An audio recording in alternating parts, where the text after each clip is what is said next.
J'ai volé le médaillon de ma grand-mère morte dans une boîte à chaussures sous son lit, et depuis 3 nuits je n'arrive pas à dormir parce qu'il refuse de s'ouvrir.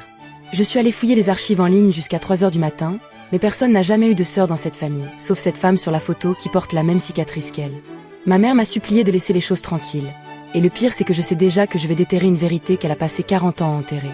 La chaîne du médaillon n'était pas cassée, elle avait été sectionnée délibérément. Personne n'avait soudé le fermoir par accident, c'était un acte volontaire. Au dos de la photo, la date au crayon m'a glacé, juillet 1966. Quand ma mère a décroché à minuit, son silence a tout dit. Je vais vous raconter cette nuit où le temps a refusé d'avancer. Je devrais dormir. Il est 3h27. Le réveil numérique clignote sur la table de nuit, 3h27, 3h28, 3h28 toujours, comme s'il s'était arrêté lui aussi sur ce chiffre, comme si le temps refusait d'avancer tant que je n'aurais pas compris. Le médaillon est posé sur le drap, entre mes genoux. Un cercle d'argent terni, pas plus grand qu'une pièce de 2 €. La chaîne est cassée, non, pas cassée. Sectionnée. Quelqu'un l'a coupée délibérément, avec une pince ou des ciseaux, à l'endroit précis où le maillon rejoint le fermoir. Ce n'est pas un accident. C'est une décision. Je l'ai trouvée cet après-midi, dans la maison de ma grand-mère, au fond d'une boîte à chaussures sous son lit. La boîte était recouverte d'un sac plastique noir, et le sac était fermé par du ruban adhésif. Pas du scotch récent, transparent. Du vieux ruban marron, celui des années 70, celui qui devient collant comme de la mélasse après 40 ans dans le noir. Ma mère ne sait pas que je l'ai pris. Elle ne sait même pas que je suis retournée dans la maison. La vente est prévue dans 3 semaines. Les notaires ont déjà signé, les meubles sont en partie donnés à Emmaüs, en partie jetés. Personne n'a pensé à regarder sous le lit. Personne ne s'est demandé pourquoi mamie Suzanne avait gardé son lit médicalisé, celui dans lequel elle est morte exactement à la même place que l'ancien, celui d'avant la maladie. Je n'ai pas pu dormir depuis. Le médaillon ne s'ouvre pas, et c'est ça qui me rend fou. Je l'ai examiné sous toutes les coutures. Il n'y a pas de charnière apparente, pas de petite encoche pour insérer un ongle ou une lame de couteau. La soudure autour du bord est parfaite, quelqu'un a soudé le fermoir. Quelqu'un a scellé ce qu'il y avait à l'intérieur, volontairement, définitivement. Mais ce n'est pas le médaillon qui m'empêche de dormir. C'est ce que j'ai vu juste avant de le prendre. À l'intérieur de la boîte, sous le médaillon, il y avait une photo. Je ne l'ai pas regardée tout de suite, j'étais trop concentrée sur l'objet, trop excitée par la découverte. Je l'ai retournée machinalement, distraitement. Et puis j'ai vu. C'est une photo en noir et blanc, un peu jaunie sur les bords. On y voit 2 femmes jeunes, peut-être 25 ans, peut-être 30. Elles sont debout devant une porte en bois, l'une à côté de l'autre, les bras croisés comme si elles posaient pour un photographe de passage. Il fait beau, le soleil tape fort, on devine l'ombre portée d'un store au premier plan. La femme de gauche, je la reconnais immédiatement. C'est mamie Suzanne. J'ai vu assez de photos d'elle jeune pour savoir que c'est elle, le même sourire timide, les mêmes yeux un peu plissés, les mêmes mains qu'elle croise toujours devant elle quand elle ne sait pas quoi faire de ses doigts. La femme de droite, je ne l'ai jamais vue de ma vie. Mais elle ressemble à mamie Suzanne comme une jumelle. Même visage, même ossature fine, même bouche. Sauf que ses yeux sont plus clairs, on le voit même en noir et blanc, cette étrange transparence du regard qui vient des yeux gris ou verts. Il n'y a rien d'écrit au dos. Juste la date, au crayon papier, tout en bas, juillet 1966. Ma grand-mère n'a jamais eu de sœur. Elle était fille unique. Tout le monde dans la famille le sait, tout le monde l'a toujours dit. Fille unique. Ses parents n'ont eu qu'elle. Elle a grandi seule, elle s'est mariée, elle a eu ma mère, et puis mon oncle, et puis c'est tout. Pas de cousin germain, pas de tante, pas d'oncle du côté maternel, la lignée s'arrêtait à elle. Alors qui est la femme sur la photo? Je l'ai cherchée. J'ai passé 4 heures sur Genéané ce soir, avec l'ordinateur posé sur les genoux, le médaillon à côté du clavier. J'ai tapé le nom de jeune fille de mamie Suzanne Dupont, parce que oui, sa famille s'appelait Dupont, comme tout le monde ou presque dans le nord de la France. Mais je ne suis pas remontée plus loin que ses parents. Son père s'appelait Marcel, sa mère Odette. Pas d'autres enfants. Pas de traces. Je suis allée sur Filet, sur les archives départementales en ligne, sur les tables décennales. Rien. Elle apparaît une fois, à sa naissance, le 12 mars 1941 à Roubaix. Ensuite, plus rien jusqu'à son mariage en 1962. C'est comme si elle était née seule, avait grandi seule, avait existé seule. Et pourtant la photo est là. Elle est posée sur mon bureau maintenant, calée contre la lampe, et les 2 femmes me regardent avec le même sourire. La même robe à fleurs, le même collier, non? Attends. Avez-vous déjà eu entre les mains un objet de famille qui refusait de livrer son secret, comme ce médaillon et cette photo de votre grand-mère? La femme de droite a un collier différent. Un médaillon. Le même médaillon que celui que j'ai dans la main. Le médaillon de la photo est ouvert. On voit distinctement le fermoir, la petite charnière. La femme le tient entre ses doigts, comme si elle venait de le montrer à quelqu'un. Le mien est soudé. Alors si le sien s'ouvre, pourquoi le mien a-t-il été condamné à garder son secret? J'ai appelé ma mère à minuit. Je sais que c'était idiot, qu'elle dort mal depuis l'enterrement, qu'elle prend des somnifères. Mais je n'ai pas pu m'en empêcher. Maman, est-ce que mamie Suzanne avait une sœur? Silence. 3 secondes. 5. Pourquoi tu me demandes ça maintenant? Sa voix était bizarre. Pas fâchée. Pas surprise. Juste prudente. Comme quelqu'un qui vérifie le terrain avant de poser le pied. J'ai trouvé une photo. Dans une boîte sous son lit. Une femme qui lui ressemble. Nouveau silence. Plus long. Et puis, tu touches à quoi, là? Elle n'a pas répondu à ma question. Elle n'a pas dit non. Elle n'a pas dit oui. Elle a juste répété 2 fois que je devrais laisser les choses tranquilles, que certaines histoires ne méritent pas qu'on les déterre, que mamie Suzanne avait ses raisons. Et elle a raccroché. Ce qui est intéressant, ce qui me tient éveillée depuis que j'ai reposé le téléphone, c'est qu'elle n'a pas nié. Quand les gens nient quelque chose, ils disent non, ils disent jamais, ils disent ça n'existe pas. Ma mère n'a rien dit de tout ça.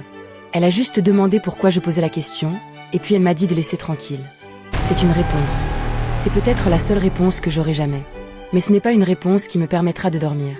J'ai passé l'heure suivante à regarder la photo, à oumer sur le visage de l'inconnu, à essayer de comprendre ce qui clochait. Et puis j'ai vu. Elle a la même cicatrice que mamie Suzanne. C'est minuscule.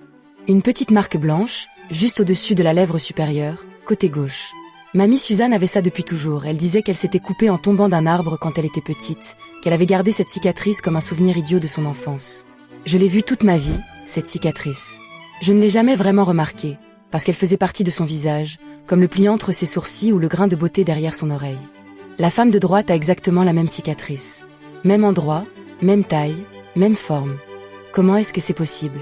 Les vrais jumeaux ont parfois des marques identiques, les mêmes taches de naissance, la même façon de porter une cicatrice. Mais les jumeaux sont rares. Et personne dans la famille n'a jamais parlé de jumeaux. J'ai reposé le médaillon sur le drap, et ma main tremble. Pas de fatigue. Pas de nervosité. Ma main tremble parce que je sais quelque chose que je ne savais pas il y a 12 heures, et que cette chose est en train de changer tout ce que je croyais savoir sur ma propre famille. Il y avait quelqu'un d'autre. Il y avait une sœur, une jumelle peut-être, une personne qui ressemblait trait pour trait à ma grand-mère, qui portait le même médaillon, qui posait avec elle devant une porte en bois un après-midi de juillet 1966. Et puis elle a disparu. Je ne dis pas ça métaphoriquement. Je dis ça littéralement. Il n'y a pas de trace d'elle. Rien dans les registres, rien dans les albums photos, rien dans les histoires qu'on raconte au repas de famille. On a effacé cette personne de l'existence. Pourquoi est-ce qu'on efface quelqu'un de l'existence? Cette personne effacée, c'est peut-être la seule qui savait comment ouvrir le médaillon et sans elle, tu ne sauras jamais ce qu'il cache. Le médaillon est froid entre mes doigts. Pensez-vous que le personnage devrait risquer de rouvrir des blessures familiales en cherchant cette personne effacée, ou au contraire laisser le médaillon fermé à jamais? Il fait nuit, il fait 3h30 du matin, et je suis assis dans mon lit à regarder un objet qui ne veut pas s'ouvrir, une photo qui ne veut pas parler, et un téléphone qui ne sonnera pas parce que ma mère a éteint le sien. Je pense à mamie Suzanne. Je pense à la façon dont elle s'asseyait toujours dos au mur dans les restaurants, comme si elle voulait voir qui entrait. Je pense au fait qu'elle n'allait jamais à la poste sans vérifier 2 fois qu'elle avait bien ses papiers. Je pense à la manière qu'elle avait de changer de sujet quand quelqu'un parlait de son enfance. Ma mère disait toujours que c'était parce qu'elle avait une éducation stricte, qu'elle n'aimait pas se rappeler ces années-là. Mais tout le monde ment à ses enfants. C'est ce que font les parents, ce que font les grands-parents, ils disent ce qui peut être dit, et ils taisent le reste. Qu'est-ce qu'elle taisait, mamie Suzanne? Il y a une autre possibilité. Je n'y ai pas pensé tout de suite, mais elle est là, elle s'impose, elle me regarde depuis le bord de la table de nuit. Et si ce n'était pas une sœur? Et si c'était autre chose? Les années 60, une fille mère, une grossesse cachée, un bébé qu'on confie à quelqu'un d'autre, ça arrive tout le temps. Les familles sont pleines de ces histoires, pleines d'enfants qu'on a fait disparaître en les mettant dans une autre famille, en changeant le nom, en inventant une cousine lointaine qui avait besoin d'aide.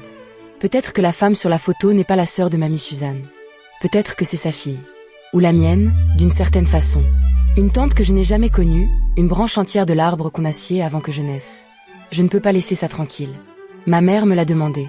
Elle m'a dit, laisse les choses tranquilles. Avec cette voix qu'elle prend quand elle a peur de ce que je vais trouver. Mais on ne peut pas dire ça à quelqu'un qui vient de trouver un médaillon soudé et une photo de jumelles disparues. C'est comme dire à un détective de ne pas regarder la scène de crime. La curiosité ne se commande pas. Demain, j'irai aux archives départementales. Je sais déjà où chercher les registres de naissance de Roubaix, 1941.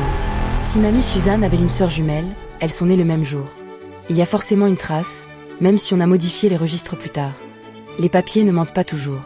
Mais une partie de moi a peur de ce que je vais trouver. Pas peur de la vérité, peur de ce que la vérité fera à ma mère. Peur de ce qu'elle fera à l'image que j'ai de mamie Suzanne. Cette femme douce qui ne parlait jamais de son passé, qui gardait tout dans des boîtes sous son lit, qui est morte avec son secret scellé dans un médaillon qu'elle n'a jamais rouvert. Peut-être qu'elle voulait qu'on le trouve. Peut-être qu'elle a laissé là, exprès, en sachant qu'un jour quelqu'un viderait la maison et tomberait dessus. Peut-être qu'elle attendait que quelqu'un ait le courage d'ouvrir ce qu'elle n'avait pas eu la force de refermer. Je n'ai toujours pas réussi à dormir. Le jour se lève lentement derrière les volets. Le médaillon est toujours fermé. Ma mère ne répond pas. Et la femme sur la photo me regarde avec les yeux de ma grand-mère. Je pense que je sais déjà ce que je vais trouver demain. Je pense que j'ai toujours su, confusément, dans cette partie de moi qui ne voulait pas poser de questions parce que les réponses font mal. Mais maintenant que j'ai commencé, je ne peux plus m'arrêter. Il y a une porte en bois quelque part, dans une cour, à Roubaix, en juillet 1966. 2 femmes devant, bras croisés, sourire timide, médaillon ouvert. Et l'une d'elles n'existe pas. Demain, je vais la faire exister. Quoi qu'il en coûte. Le médaillon est chaud maintenant. Pas vraiment chaud tiède, de la chaleur de ma main qui le tient depuis des heures. Je le pose sur la table de nuit, à côté de la photo. Dans la lumière blafarde de l'aube, les 2 femmes me regardent encore. La même cicatrice. Le même sourire. La même histoire qu'on a essayé d'enterrer. Je finirai par ouvrir ce médaillon. Je ne sais pas comment, mais je trouverai un moyen. Et quand je l'aurai ouvert, je saurai pourquoi mamie Suzanne ne parlait jamais de son enfance, pourquoi ne gardait que des photos où elle était seule, pourquoi ma mère a mis si longtemps à répondre au téléphone cette nuit.